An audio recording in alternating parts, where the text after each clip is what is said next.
मौसम खिज़ा में पत्ते रंग क्यों बदलते हैं? एक रिवायत के मुताबिक 3 शिकारियों और उनके कुत्ते ने एक बहुत बड़े रीछ का आसमान तक पीछा करके उसे हलाक कर दिया। उसका खून जब पत्तों पर टपका तो वो सुर्ख हो गए। मैंने सुना है कि मुख्तलिफ मौसमों में पत्तों के रंग इसलिए बदलते हैं क्योंकि खुदा दुनिया में मुख्तलिफ रंग देखना चाहता है और इस तरह मौसमों का भी पता चलता है। मेरी वालदा ने मुझे बताया था कि रात को परियां आकर पत्तों पर रंग कर जाती हैं। डेव सदरलैंड रियासत कोलोराडो के बोल्डर माउंटेन पार्क से मुंसलिक एक माहिर हैं। वो कहते हैं कि खिज़ां के रंगों का आगाज दर हकीकत मौसम गर्मा में हो जाता है जब पत्ते सब्ज होते हैं।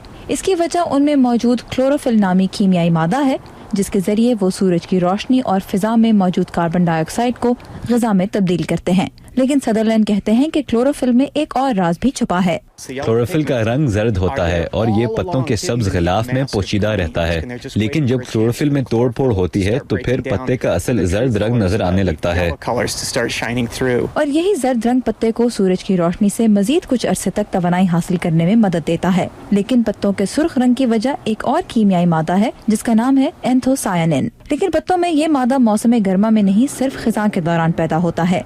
एक अरसे तक माहिरीन का ख्याल था कि पत्तों में बची कुची शुगर से एंथोसायानिन पैदा होता है, लेकिन कुछ साइंसदानों के मुताबिक ये मादा पत्ते इसलिए पैदा करते हैं ताकि इसके गहरे रंग की मदद से वो झड़ने से पहले पैदा की गई ग़िज़ा को दरख्त की टहनियों और जड़ों तक पहुंचा सकें। इस नजरिए की हिमायत करने वाले साइंसदानों में से एक हैं मोंटाना स्टेट यूनिवर्सिटी के बिल होक। ऐसे पत्ते जल्द ही जड़ जाएंगे, इसलिए वो अपने अंदर पैदा होने वाले ग़िज़ाई मादों को बचाने की कोशिश करते हैं।